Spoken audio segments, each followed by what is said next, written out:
5.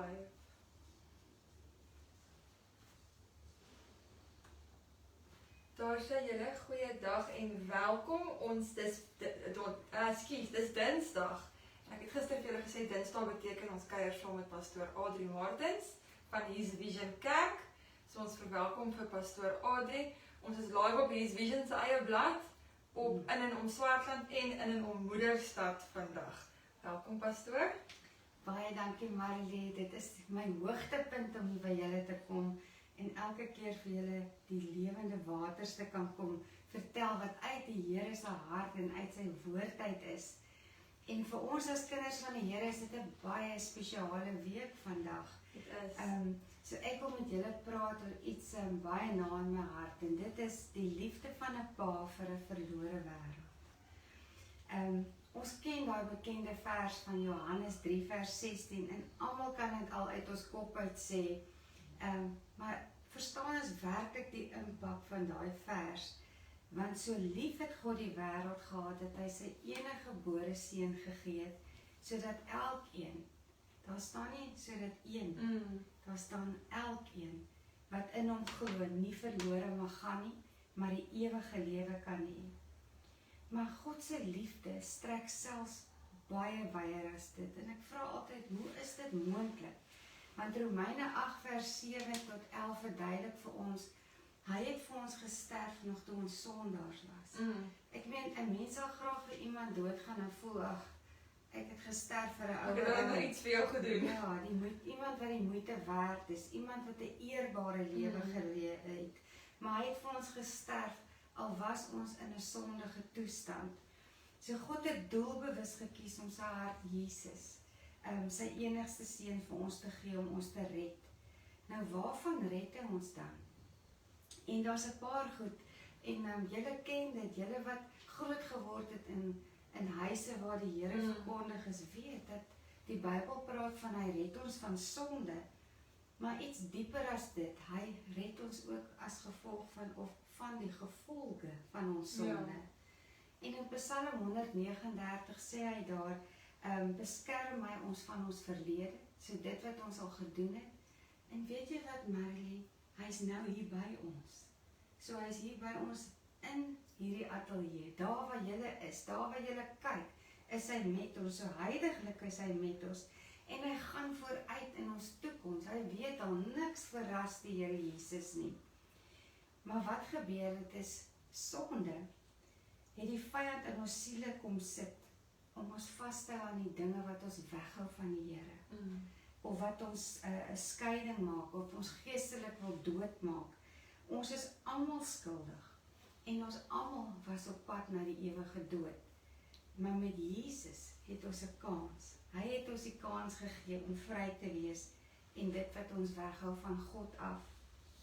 Nou, hy het vir ons gekies, sodat Jesus se oordeel oor ons sonde en hoe ons leef van ons weggevat kan word.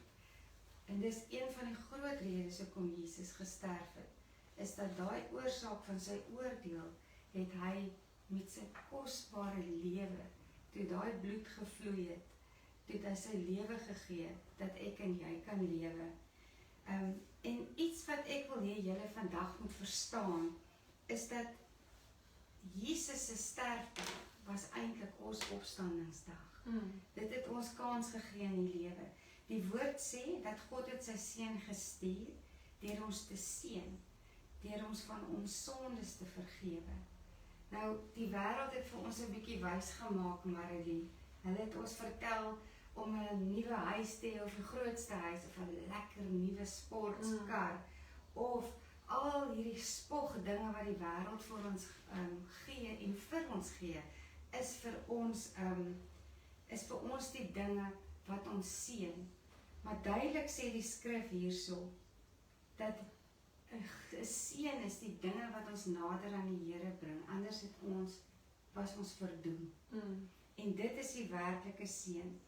En ek het altyd gewonder, hoe werk die liefde van Jesus en God die Vader, dat hy vir 'n vreemdeling sou sterf. En ek wil vir julle 'n storie vertel, sodat julle bietjie kan identifiseer of verstaan die liefde van 'n pa se hart vir 'n verlore wêreld. Nou, daar was 'n pa wat in 'n klein dorpie gewerk het. Sy werk was om die trein se brug op en af te skuif 'n sekere tyd van die dag. Daar was 'n berg en die brug was heeltemal te laag, so skepe kon nie onderdeur beweeg nie, so hy moes sorg dat wanneer die trein oor daai brug kom, moet die brug reg wees, en wanneer die trein terugkom die middag, moet die brug ook reg wees. En hulle moes dit nog doen. Daai ou dae het jy nie 'n masjien gehad wat dit doen nie. Hy self moes dit doen. So wat gebeur het, is dat hierdie man het toe sy seentjie van 5 jaar saamgevat. Hy was baie lief vir die kind, en terwyl hy al die veiligheidsmaatreëls reggemaak het vir hierdie brug, want die trein is op pad terug, speel die kind daar om hom en klim en spring op die klippe, en die volgende oomblik toe hy nou gereed maak en hy haal al die veiligheids goed af wat hy nou die slinger kan draai om die brug te laat sak, dat wanneer die trein kom, dit nou net betyds is vir die mense om oor te kom, glip daai kind en hy val tussen die ratte van daai brug. En die pa skree uit sy hart uit, hy roep, iemand help, maar niemand is daar om hom te help of die kind te red nie.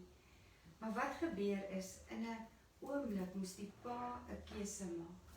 Hy moes kies, gaan ek hierdie slinger los en my kind se lewe red, of gaan ek hierdie slinger draai, wat my kind gaan verpletter en doodmaak, en 200 mense red op daai trein.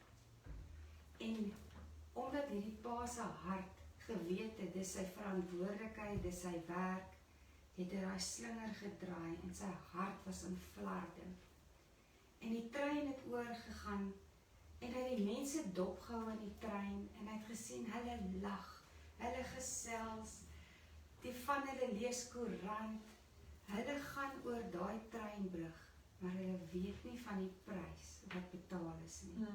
Hulle weet nie wat dit gekos het vir hulle om oor daai brug veilig aan die ander kant te kom nie. En is dit nie so met ons nie? Ons is 'n trein wat op pad was na ons verdoemenis. En die Vader het sy seun gestuur, sy enigste seun, om ons te red. En sommige van ons het dit nie eens besef nie. Toe die mense in daai dorp uitvind, sjoe, wat het gebeur? Toe baie van hulle in dankbaarheid na daai man toe gedraai en gesê, dankie vir wat jy gedoen het. Jy is 'n held in ons oë, en hulle hele lewe lank was hulle dankbaar vir hom. Daar was van die mense wat gesê het, ag asseblief, wat het hy nou gedoen met 'n 5-jarige mens? Bring ons nie 'n 5-jarige na so 'n werk toe nie, dis sy eie skuld. En baie het hom geoordeel en teen hom gedraai. Maar hy het nog steeds gedoen wat 'n pa 'n offer gegee het om sy 5-jarige seentjie se lewe te gee. En weet julle wat?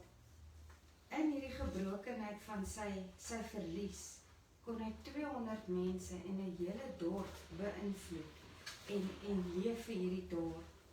Sy pa het sy beste gegee vir mense wat onbewus was van die prys wat hulle lewe gered het. Nou, dit het my laat dink, hoe reageer ons oor Jesus wat vir ons gesterf het en 'n God se hart wat sy seun vir ons gegee het? Gaan ons dankbaar leef teenoor hom en vir hom sê, joh, dankie God dat u seun vir ons gegee het, sodat ons veilig tuis kan kom, want hy het die brug geword na ons tuiste. Nou, ek het myself gesê, daar's 'n dierprys betaal vir ons lewens. En as ons dankbaar teenoor die Here leef, hoe doen ons dit? Die Here sê in sy woord, almal wat glo. Nou, hoe glo mens? Hoe glo ek dat hierdie Jesus wat vir my gesterf het, hierdie God wat sy seun gegee het, sodat ek kan lewe, hoekom sal so iets waar wees? En ek het myself herinner aan Hebreërs 11 vers 1 wat sê, wat is geloof dan? Dit is 'n vaste versekering dat die dinge waarna ons uitsien inderdaad sal gebeur. Dit is die bewys dat God die dinge wat ons nog nie kan sien, waar sal maak. As hierdie God van ons sy seun gegee het, hoekom kan ons dan nie ons lewens met hom vertrou nie? Dit moes baie belangrik gewees het vir God die Vader om ons te red, dat hy so 'n prys bereid was om te betaal. En ek het myself die vraag afgevra, moet ek nie vandag my eerste dag maak van dankbaarheid teenoor die Here vir wat hy gedoen het nie? En hoe doen ons dit? Hy het sy lewe gegee. Is dit nie tyd dat ons lewens gee nie? En om dit reg te maak nie? Ek wil vra vandag vir julle, die Here het ons so 'n groot geskenk gegee, met dit wat hy deur sy seun vir ons gedoen het, sodat ons ook veilig tuis kan kom. En ek wil bid en vra dat as daar een van die luisteraars is vandag, wat voel dat hulle was ondankbaar teenoor hierdie geskenk, of hulle was van die mense in daai trein wat net koerant gelees het of gelag het, want hulle was onwetend en hulle het nie besef die waarde van God se seun en die prys wat betaal is nie. Dan wil ek vandag vra, maak vandag daardie dag. Kom ons bid saam. Here, dankie vir u groot geskenk van ewige lewe. Dankie vir u offer van u seun, Jesus, wat in ons plek gesterf het. U het ons geseën, van ons sondes bevry. En vandag bring ons opnuut ons oorgawe uit ons harte uit dankbaarheid vir u reddingsplan. Vergewe ons sondes, Here, en gee ons harte wat glo en u liefhet, soos u ons liefhet. Amen. Indien jy graag na ons toe wil uitreik en saam bid vir mense wat voel hulle wil hierdie stap verder vat, dan wil ek vra, WhatsApp ons. Ek gaan nou die WhatsApp nommer deurgee. Julle kan net skryf, hier's Vision, dan weet ons, dit kom na ons toe, of julle kan dit e-pos, ons sal baie graag saam met julle bid. Die telefoonnommer is 072 113 6947. Ek gaan herhaal, 072 113 6947.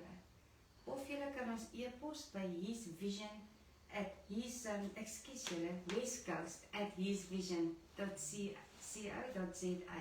Net herhaal, westcoast@hesvision.co.za. En as ek die geleentheid mag gebruik, Marilee, as julle in die ronde is in Sint Helena Baai, ons het ons noem dit 'n Pasga fees, wat ons graag die Here wil verheerlik en eer. Hierdie Vrydag by His Vision om 10:15, julle is baie welkom om ons te besoek hier in Sint Helena Baai. Ja, die vakansiegangers. Ja, dit gaan heerlik wees. En ons gesels weer môre in Engels. Ek sien uit daarna om weer saam met julle die oordeenking te doen. Baie geseënde dag vir almal. Julle moet 'n mooi dag hê. Ons gaan nou eers vir die radio weer 'n liedjie speel van Audrey, maar ons kan dit nou ongelukkig nie op die livestream speel nie, so ons sien julle môre weer. Totsiens julle.